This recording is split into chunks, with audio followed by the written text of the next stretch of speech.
Bueno, desde un principio se mantuvo la promesa y la oferta de convocar a una convención democrática.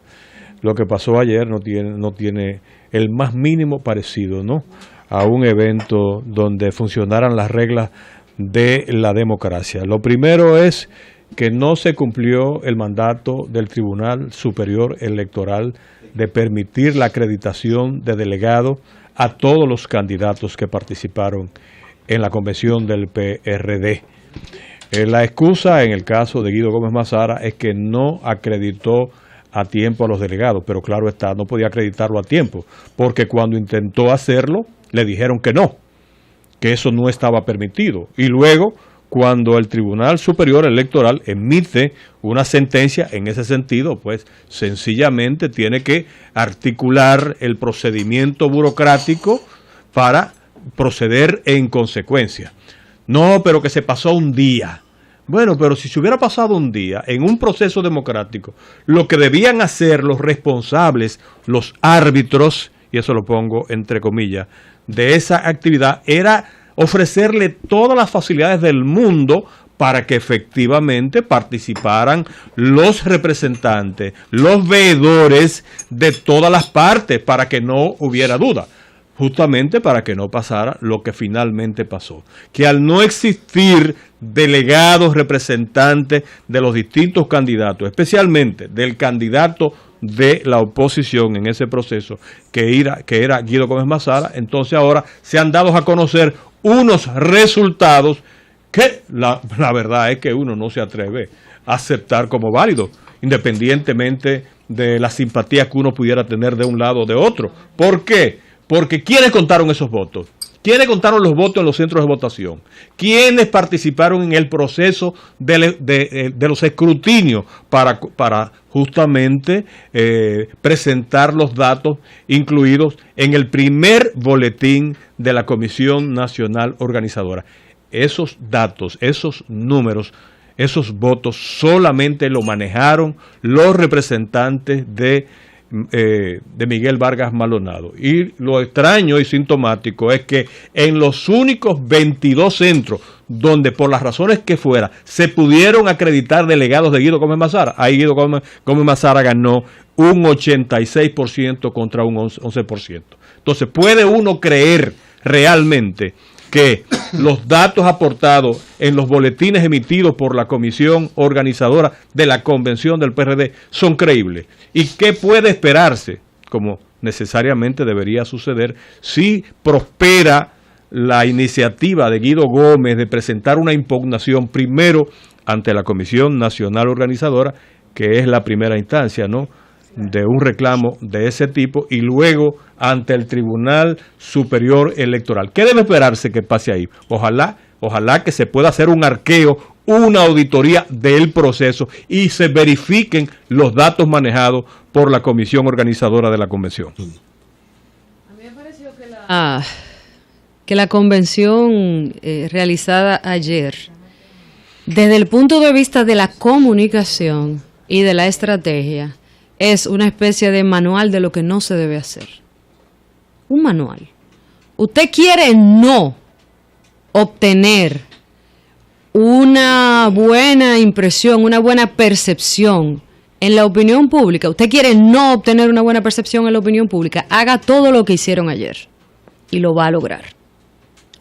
A mí me pareció que hubo dos errores fundamentales.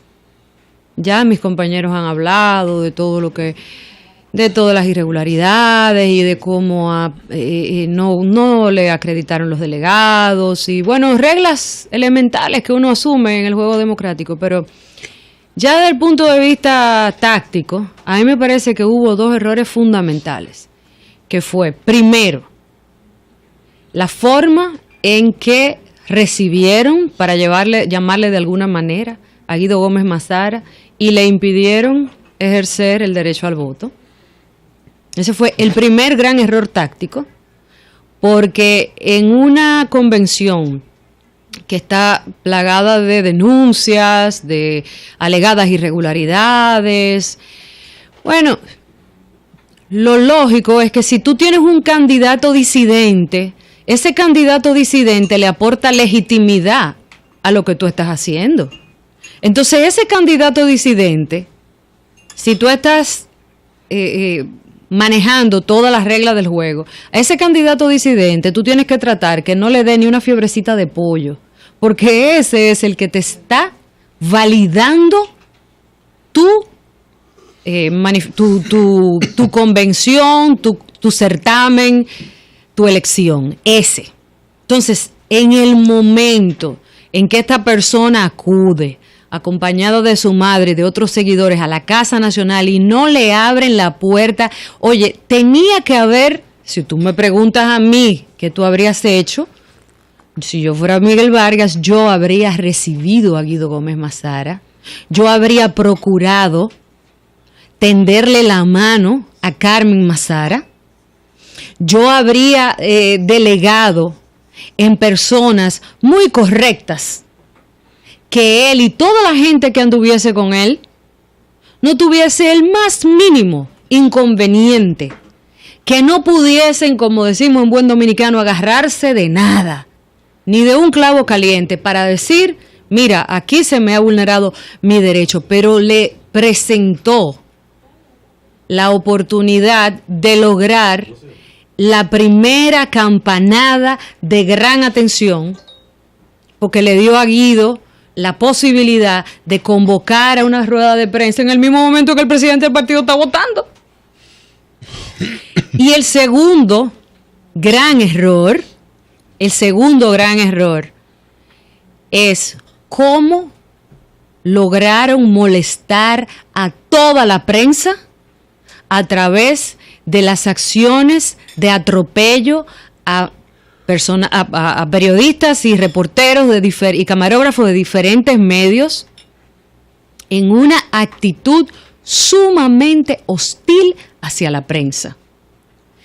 Era una línea que la Convención Nacional, la Comisión Nacional Organizadora de esa convención no se podía permitir, pero impresionantemente, a través de esos atropellos a la prensa, ellos lograron unificar posiciones y conseguir un rechazo unánime de todo lo que nos duele la libertad de expresión y que de alguna forma hemos vivido y hemos ejercido la comunicación cortesía de la libertad de expresión que tanta sangre le costó a este pueblo y a la que ese partido en especial ha aportado quizá más que ningún otro. Y a la que ese partido le debe mucho, al ejercicio de la prensa. El Partido Revolucionario Dominicano debe mucho. Como yo pronostiqué lo peor, yo siempre hablé de la balacera. Por aquello del tatán. Tatán. Me superaron en la onomatopeya, en la cantidad. Y además, como los líderes de los disidentes salieron del país, yo esperé lo peor. Yo esperé sobre 10 muertes.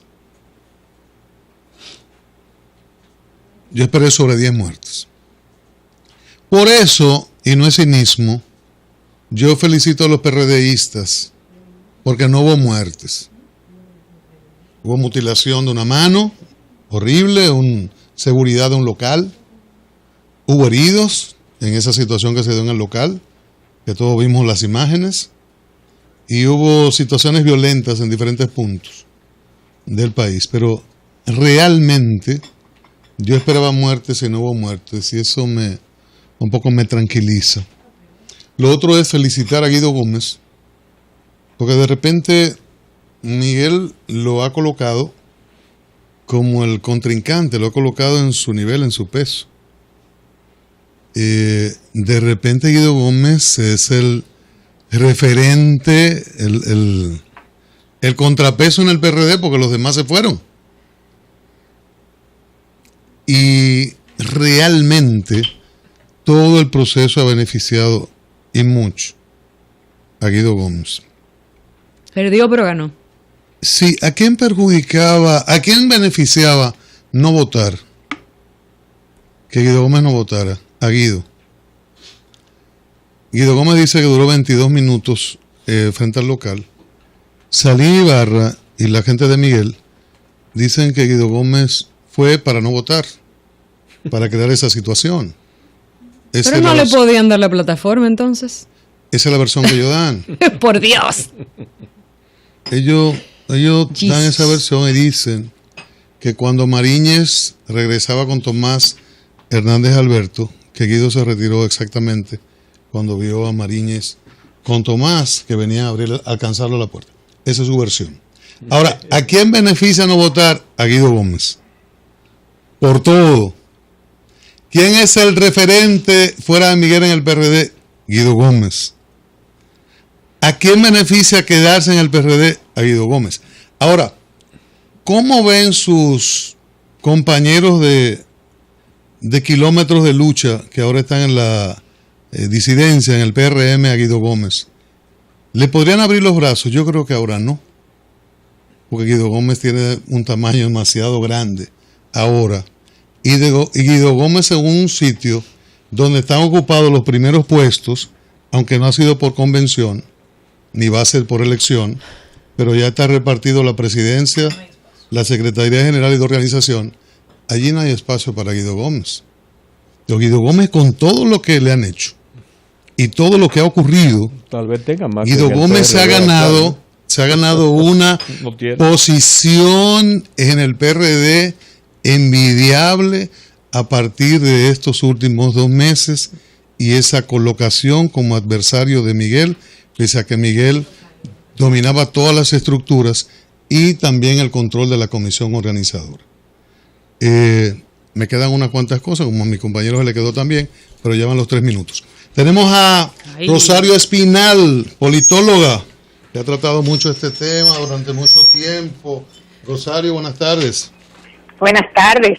Rosario, cuéntanos tu lectura de este proceso. Una lectura que vimos ayer. Estamos todos sorprendidos, incluso, muchos. Bueno, yo creo que ocurrió lo que siempre debe la sorpresa. No, yo estoy sorprendida. Ocurrió lo de siempre. Personalmente, yo estoy sorprendida. Rosario. Porque ocurrió lo normal. Escuchamos Rosario Espinal. Adelante. Bueno, pues saludos a todos ustedes y a su audiencia. Buenas. El proceso de ayer del PRD, pues pienso que no tiene mucho de novedad. Uh-huh. Todo el proceso de la convención realmente establecía pocas garantías de que fuera a producirse de una manera tranquila, equitativa, y tal cual vimos ayer, pues se produjeron los incidentes, pero además de eso también se mostró que realmente no pudo ser un proceso electoral como en este país un partido político ya debería realizar a tantos años, digamos, que han pasado desde 1978.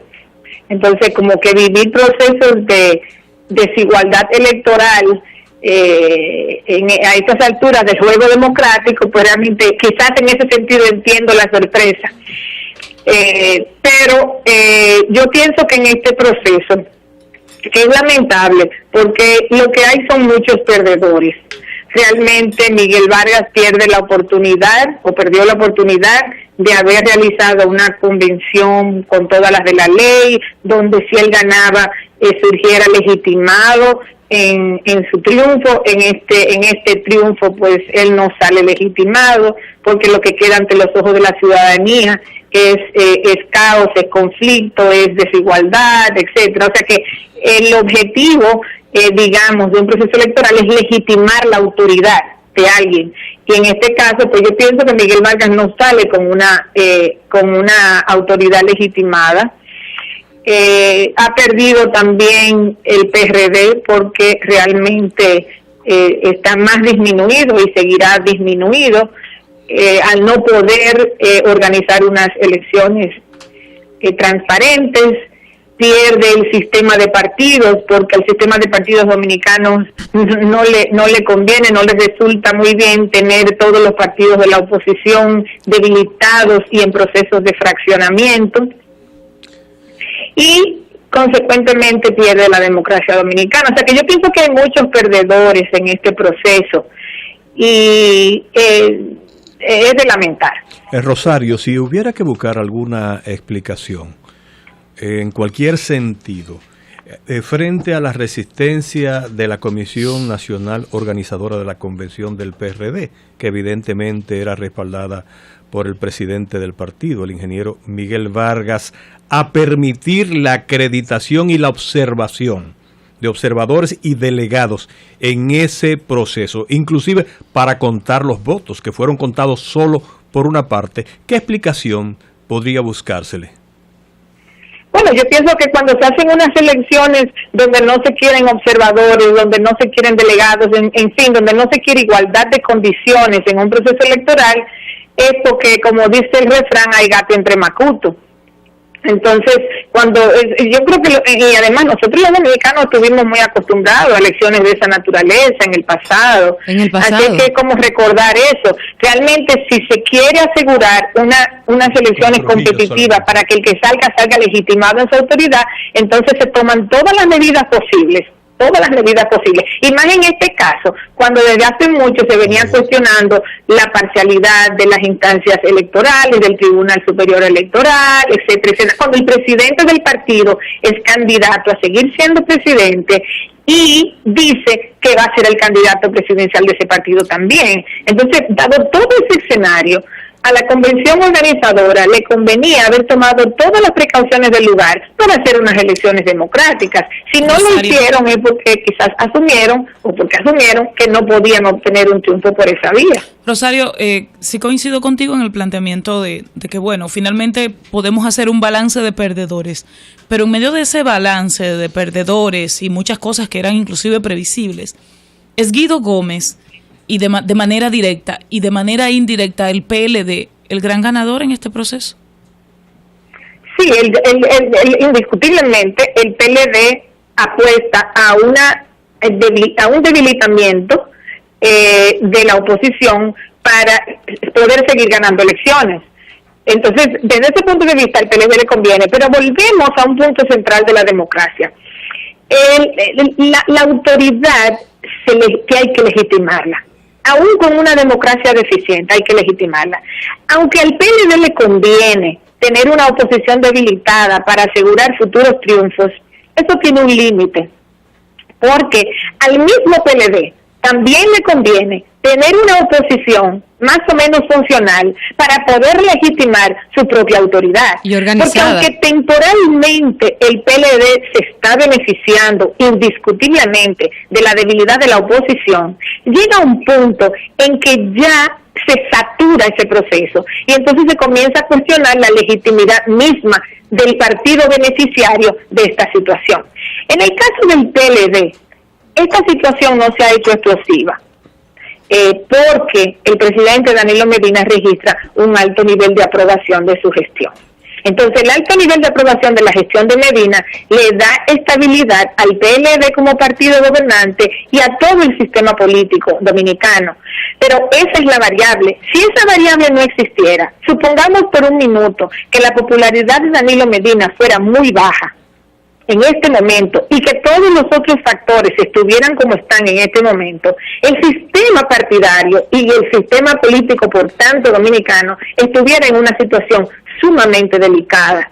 Entonces, hay que tomar en cuenta ese factor, que sí, el PLD es un ganador de la debilidad de la oposición, pero es un ganador temporal y eventualmente eso se agota. Por supuesto que sí.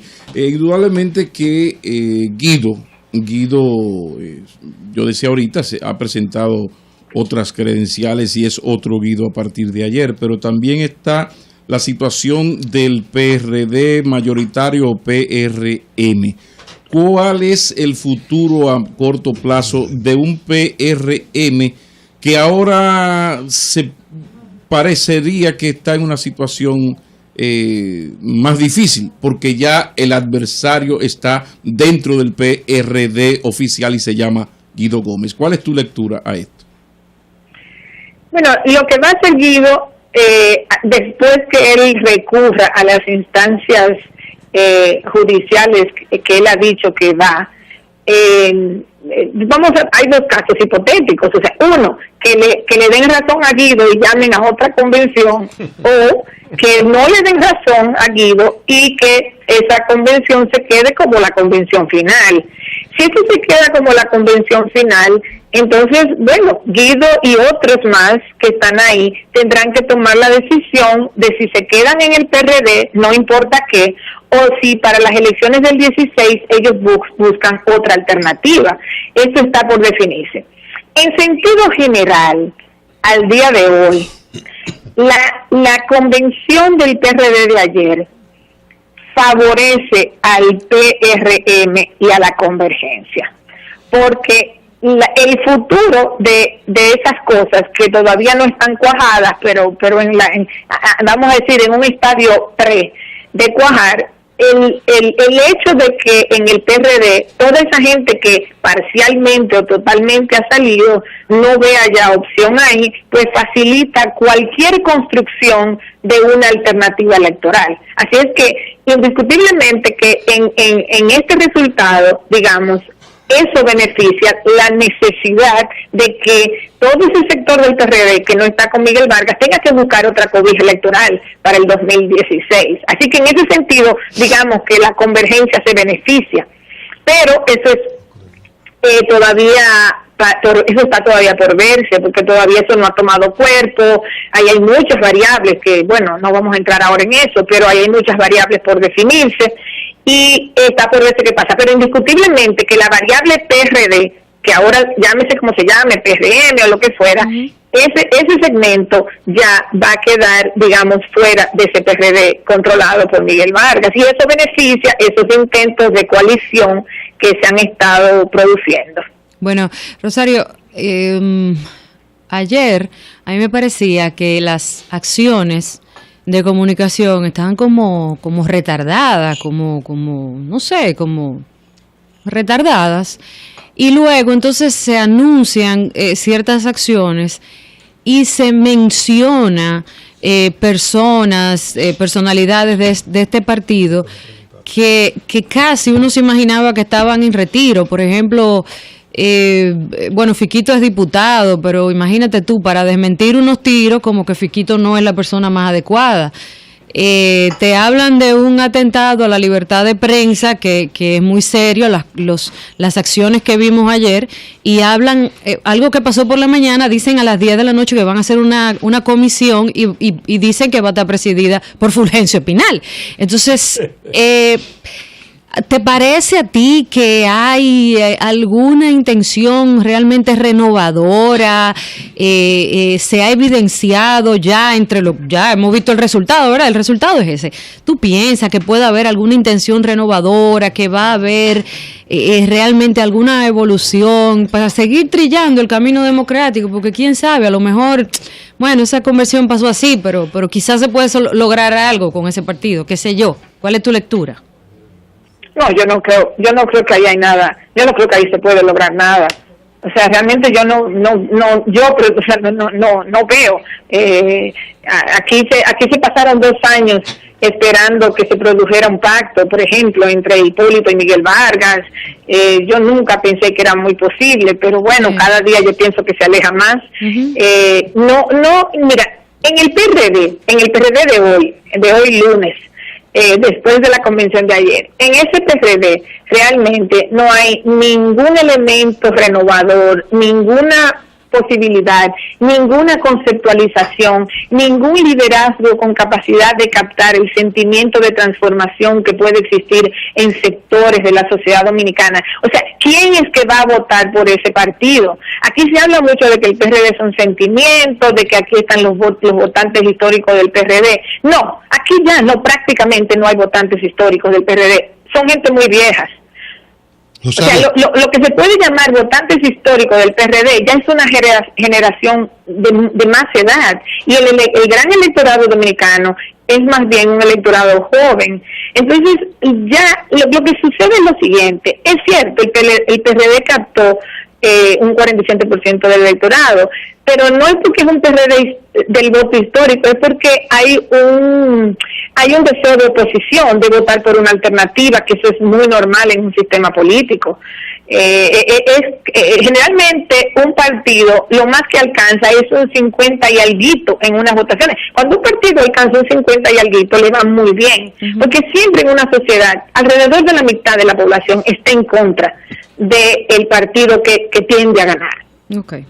Entonces, en el PRD, yo pienso que hasta el momento en que el PRD ha podido ser el único polo opositor importante, porque no había otro partido importante, puede captar un amplio segmento del voto opositor. Pero con un PRD ya dividido como está, yo no veo canal de recomposición. Yo no creo que es tan fácil decir que el que se va ya se va solo, porque eso era cuando en el PRD existían salvoconductos, es decir, existía un Peña Gómez, existía alguna figura que podía recomponer las cosas. En el PRD actualmente no hay ninguna figura que pueda recomponer la situación.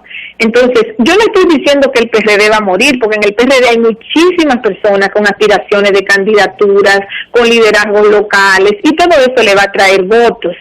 Lo que pasa es que ese PRD así, debilitado, no puede ser competitivo frente a un PLD, a menos que aquí se produjera de repente una situación de crisis económica tan grande que se llevara al gobierno de encuentro. Pero si no ocurre una cosa inesperada, tal como una gran crisis económica o algo así, sería muy difícil para un partido de oposición tan debilitado reestructurarse a sí mismo y ganar unas elecciones.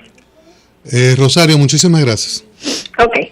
Rosario Espinal, politóloga, ha estado con nosotros. Cambio y fuera, Mauri.